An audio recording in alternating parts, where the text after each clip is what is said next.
Money in the way for what they got to say. I throw it up, it's falling down, it's definitely in the way.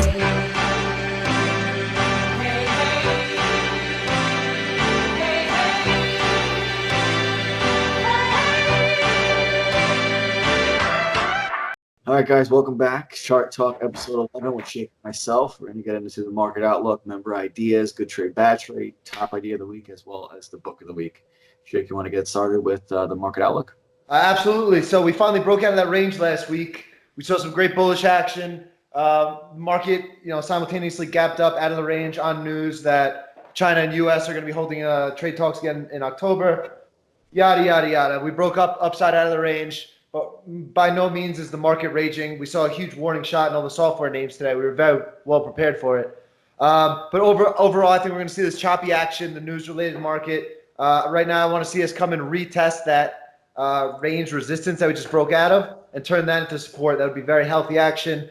But other than that, we broke out of the range, so we'll see some bullish activity. But those software names getting absolutely crushed today are a big warning shot to the market that you have to keep in the back of your mind. So I think this kind of choppy behavior will kind of continue, but who's to say? We see so much changing day in and day out in this market. Usually, it's not very good. It's not a very good sign.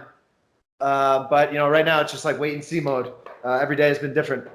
Nice, and I think we'll get into later like what you called out in the shakedown with the software names, which was wildly impressive. With that being said, though, I think we'll jump into the member ideas. We have Brian Chung had a couple ideas.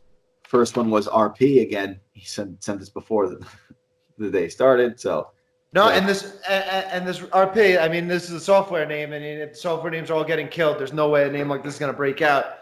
I thought the same thing, and this is why we started doing the chart talks on Monday night. So it's that we could see the market because Friday's strength does not always dictate Monday's strength. That's like the hardest part about doing the newsletter. It's like I wish I could do it on Monday night so I could see where the strength and the weakness was Monday, and then usually that dictates the action the rest of the week. So that being a software name, like I could have told you after the first 15 minutes of the market being open that RP was not triggering this week. Yeah. So I mean, it's like a great setup going forward. That 65, like whenever it triggers, we'll definitely buy it. But now with the software names, the weakness, I don't see that one going anytime soon. Yeah, I had to order that one too, but it was like right after the open. I'm like, okay. I had a huge buy stop, and like 20 minutes later, I was like, we're going to cancel that one. Yeah. Let's see what else. He had this PFPT through this like 128. Very impressed he called this. This was one of the names that I was going to mention later that I'm pretty bullish on, this PFPT. I like this. So I like the huge macro level. If you zoom out, this 130 area, 132, huge macro level. And you see in the last week, they blasted upwards out of a base holding the 200-day simple moving average. So this little pullback in the market is exactly what we want to see out of this name, so it can consolidate in front of the level. So I think we'll be able to buy 129, 130 in time. Like this is one of the three names I had highlighted. I'm very impressed that he called this out. Nice. I actually bought this back end of July. I bought it through that 120 and it just didn't go. I got stopped out. But definitely we'll be taking that one again with you guys. Who's also looking at this? That got smoked. And there's a IT name. Hold on. Next one was HGV through 34. Hilton, huh? Oh, yeah. Beautiful level on the weekly. It just looks like it's not going to – it needs a little more time to consolidate. But in time, that 34 level, if it consolidates a bit more by where it's kind of trading right now, this 33, 34 area, it could be good. I didn't even know this was a ticker. Yeah. I was like – I mean, it's only been out for like 2 years. Oh, okay. They haven't really been trading hotel names for maybe when, but we had Kevin and Nicholas are both looking at BABA through 180, which we were literally just on their site 2 minutes ago. I've been getting asked a lot about this BABA actually. I love how it's consolidating up here the last 3 days because it went from support to resistance very quickly. If you look at how quickly it went from 163 up to 180, it was about 5 or 6 days. So it's really tough to buy 180 after those 5 or 6 days. So if we can get some daily consolidation, this is a pretty big macro level. It looks really good. Yeah, it's been going back almost to late 2017. Right. It's a spot. Love this name. Let's see. It's fucking name. Let's see. We got Carl's looking at a few names. Looking at this APD through he's looking at their 226 again. It got a little beat up today.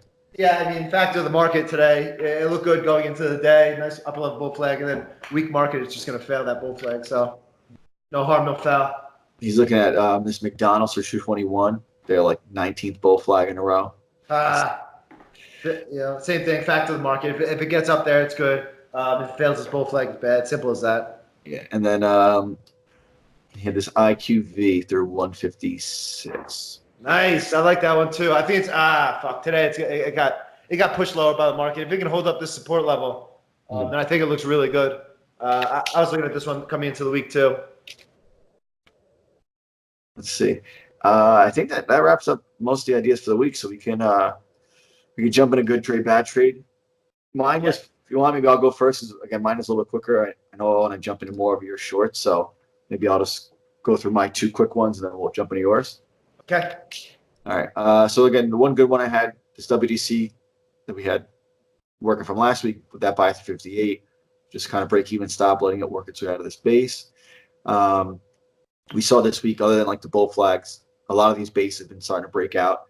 So just kind of sitting pretty with these, but again, much slower trade. The bad trade was this GLW. I've been in this for a little bit. This was like a support buyback that just didn't work initially. I got this, what day was it? It's like August 7th up through 29. And this is one of those names where it's like, it was super beat up, came in as support, and started to turn, and I was just too early with it. And picked up a little bit, like above 28. And I'll still buy through 29, but it's one of those things where even with these support buybacks, you don't get a quick like V bottom off lows. Like it's going to be a much slower trade. Right. And these are those ones that just really test your patience. Where like even right now, my price is probably like 28.5. So it's like you just kind of get stuck in these names for a little bit, and they kind of just annoy you more than what they're worth. But that was like one of my bad trades for the week. Again, I'm still in it. I probably just shouldn't. I really shouldn't have been buying it yet. Okay. It didn't tell you it was ready to turn yet. Yeah, I was just way too early with it. That's fair. But let's jump into yours because you had a crazy call in the shakedown and all those names got destroyed today. So I'd rather. Yeah. So I mean, I've been talking about these VEEV earnings and how much of a surprise it was that they weren't raging to me. All these software names are absolute market leaders, and I highlighted 4 on the shakedown. It was Twilio. What was it? Was it Trade Desk, MDB, and then finally VEEV, Viva Systems. And I've been highlighting this VEEV because they had such great earnings, and what we've seen these companies do when they have these huge these growth earnings where the sales are growing like crazy, we've seen the stock just rage and rage and rage. And then we just saw something materially change where they had the great earnings and they sold off. So I've just been hawking all these names, and I came in pretty ready to short these things. I mean, I was thinking the market needed to do some backing and filling, meaning we were a bit overbought coming into the week. I thought that resistance had to be retested. So I was feeling that the software names or names that were relatively weak would be shortable on a day like today. So I mean, right off the open, I just nailed this Twilio and this VEEV short. I had really tight high day stops, and I definitely covered way too soon because I didn't foresee this absolute like death in these names. And these names, like, they got damaged. They're going to need weeks and weeks and weeks to repair. And it could be a wary sign for, investors' risk in the marketplace right now, these names. But I saw them rolling over. This Twilio, this 150-day moving average, whatever it is, it was supporting it the whole way up. And then since its earnings gap down, it became resistance. And when you see something like that happen in one of these names that is on such a vicious tear on a weekly chart, it might be time for the stock to roll over. And this stock is up. What is it up? It's up 500% in the last 2 years. So when it runs to roll, when it runs to roll over, it's gonna roll so hard. And I was covering too quick, but I'm always like that with shorts. I'm more in it for the day trade, the quick trade. I'm not macro weekly charting these ideas. But I saw an opportunity to take a shot in these names right off the open. I got pretty heavy, and I absolutely capitalized. I mean, it's just nutty. Look, like typing up all 4, down 8%, down 9.5%, down 9%, down 8%. Like all 4 of them got absolutely destroyed. Right. But we got all that information Friday. We saw how weak these names were. Everyone was going. We had Twitter long last week, and it was closing strong into the week, and all these other things. And then we saw all the software names that we thought were kind of at inflection points that might be turned into support buys they're all just getting fucking destroyed. So that was the information that we needed to see and we needed to realize in order to take advantage of.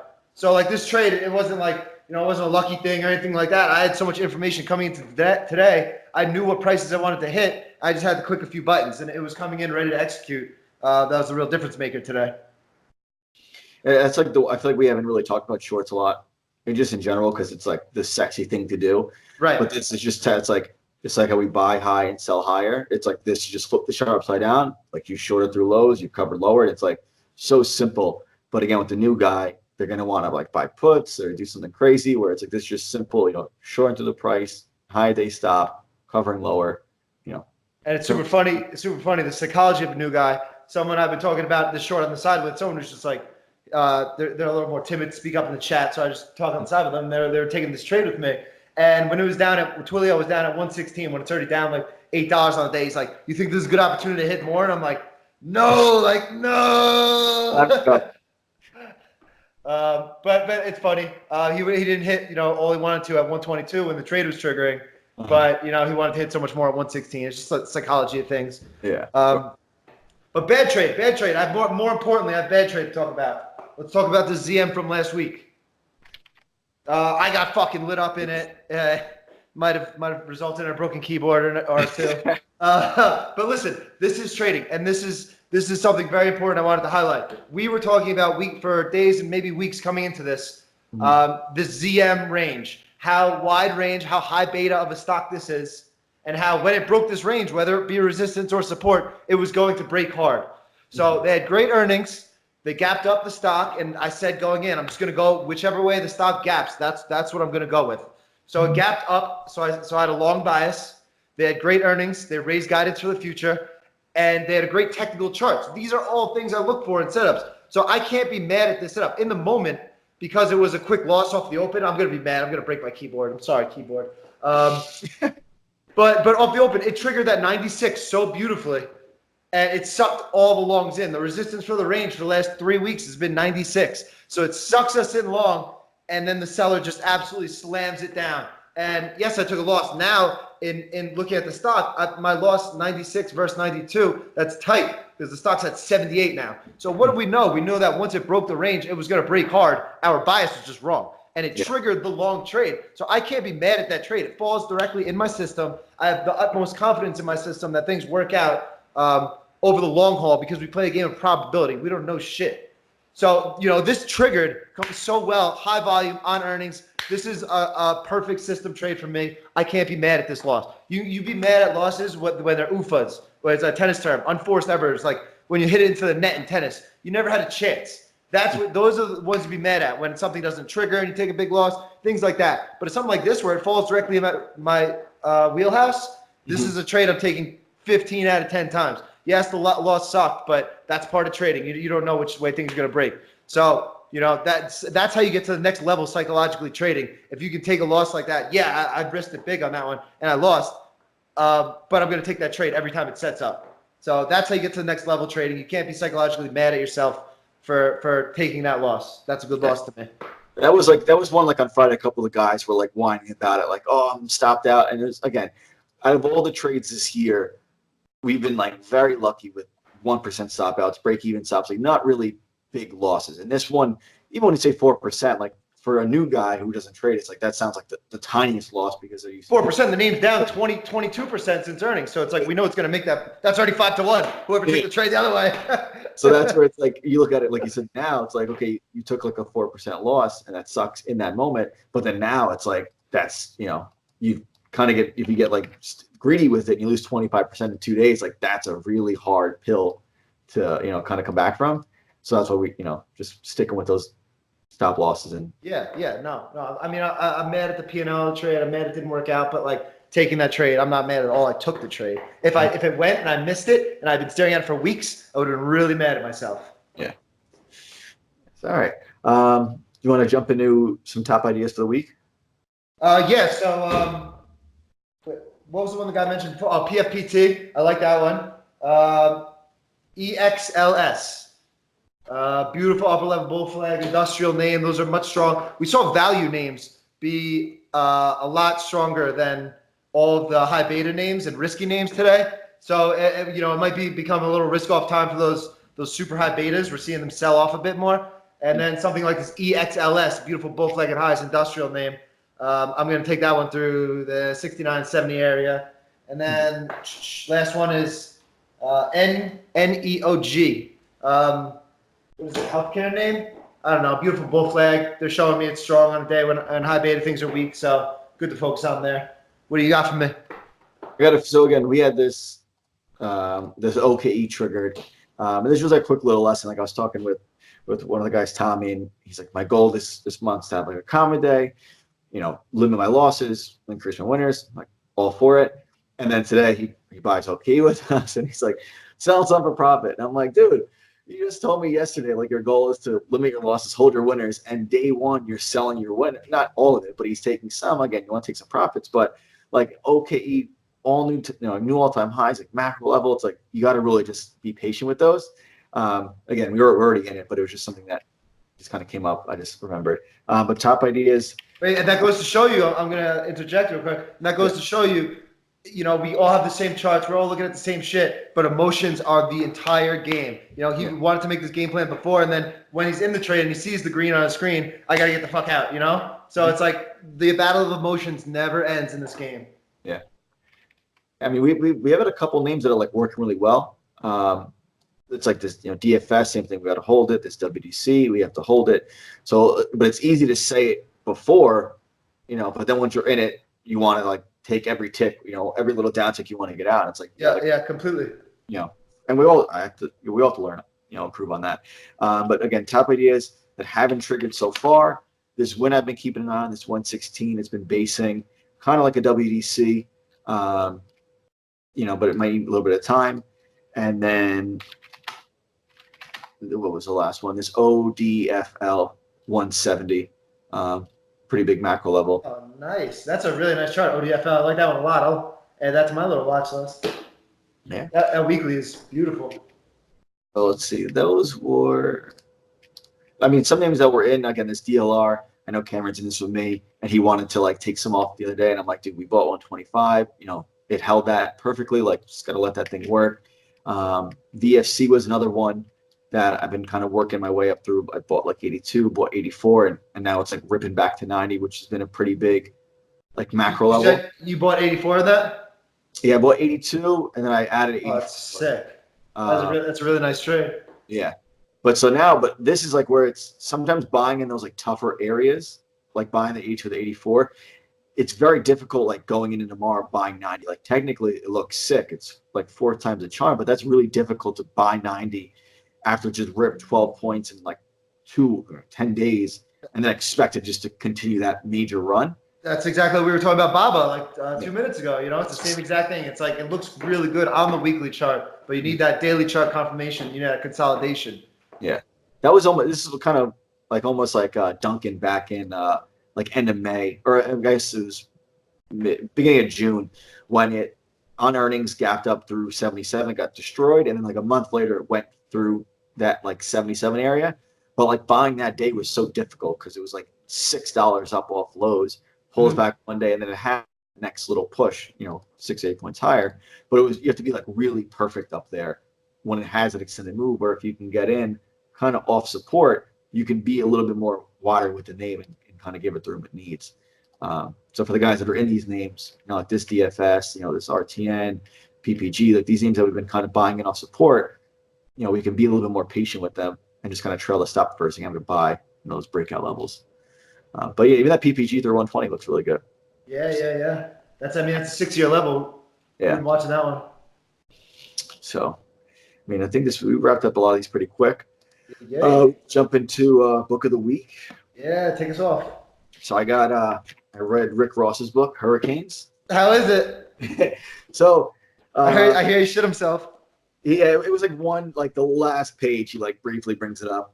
But there was like a few, like obviously everyone knows like the correctional, the CO story, like, you know, all that. And he kind of goes into it, and like how he explains it, it's like kind of like reasonable, like, you know, back when he was like a dope boy and trying to get out of that business, like that game into the rap game.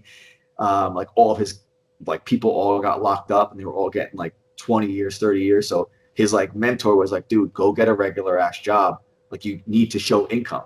Like you can still hustle on the side, but if you don't have real income, like you're gonna get locked up. It's like not if but when. And apparently that job is like very easy to get if you have like a record. Like if you are been priorly convicted, becoming a CO, at least in Florida, is like a very easy job. Like every fifth guy is like a CO in Florida. Wow. But how it was portrayed, it just made it look like a joke. But how he explains it, he kind of like finessed it. Yeah. Finessed it. Very nice. Yeah. I'm still a little suspect, but I don't really spend much time on the street. So one of the things about him, like he talks about how like he rapped for like 10 years and was like a nobody, but then of course overnight he becomes like this huge star. But it was like for 10 years, day in and day out, he worked on his craft and paid his dues, and then eventually, I think it was like Hustling or whatever his like first major breakout. Oh yeah, he was 32 or 31. Every damn Hustling. Who you suckers think you're tripping with? Yes, I'm the boss. 745, white on white, that's Rick Ross. Yeah, so he's pretty old. But it's a super easy book. Like reading it, like I've noticed, like reading like these biographies versus like an intellectual book. Like I read this in like one day. It's 300 pages, but it's just like it's so captivating. It's just like such an easy book. There's no like you don't have to think. You just got to read it through. Him doing his thing. The wild thing though is the house in Georgia, like the Holyfield estate. You look at that home and you think it's like, what do you think that home cost him to buy? I don't fucking know. Just what do you think? $5 million. Yeah. I didn't see the house. I'm just trying to facilitate your fucking story here. No, but it's like the biggest house in Atlanta. But he bought it. It's funny because when you look at it, you think it's like a $30-40 million home. How much did he buy for it in here? For $5 million. Oh, hey! But I was surprised. Like I thought it was a $30 million home. He's like, yeah, whatever, $5 million. I was like, that's a sick deal. Yeah, that was that book. What are you reading? Big Mistakes. Michael Batnick, a good investing book. It pretty much tells the story of all your favorite investors that you ever heard of. Warren Buffett, Jesse Livermore, guys like that. And the biggest mistakes, investments of their careers. Just shows we're all human. We're all, in this never-ending investing process, all sharpening our swords or whatnot. So it goes over all their mistakes. Really interesting book. See these guys when they're very established take these huge losses that they broke their rules they've had for 20 years, type things like that. So good book. Big Mistakes. Highly recommend. Michael Batnick. Any like quick notable stories from any of those big mistakes that? I mean, the Livermore story was great because Livermore trades a lot like we do. I got nothing for you. It's a good book though. Read it. All right, guys. This is our quickest track talk to date. Yeah, it's great. Gonna be fucking easy edit this one. All right, guys. Again, howdy. We are the worst. If you have not already, drop a thumbs up. We are not YouTube gurus. God no. All right, guys. We'll see you next week. Cheers. Later.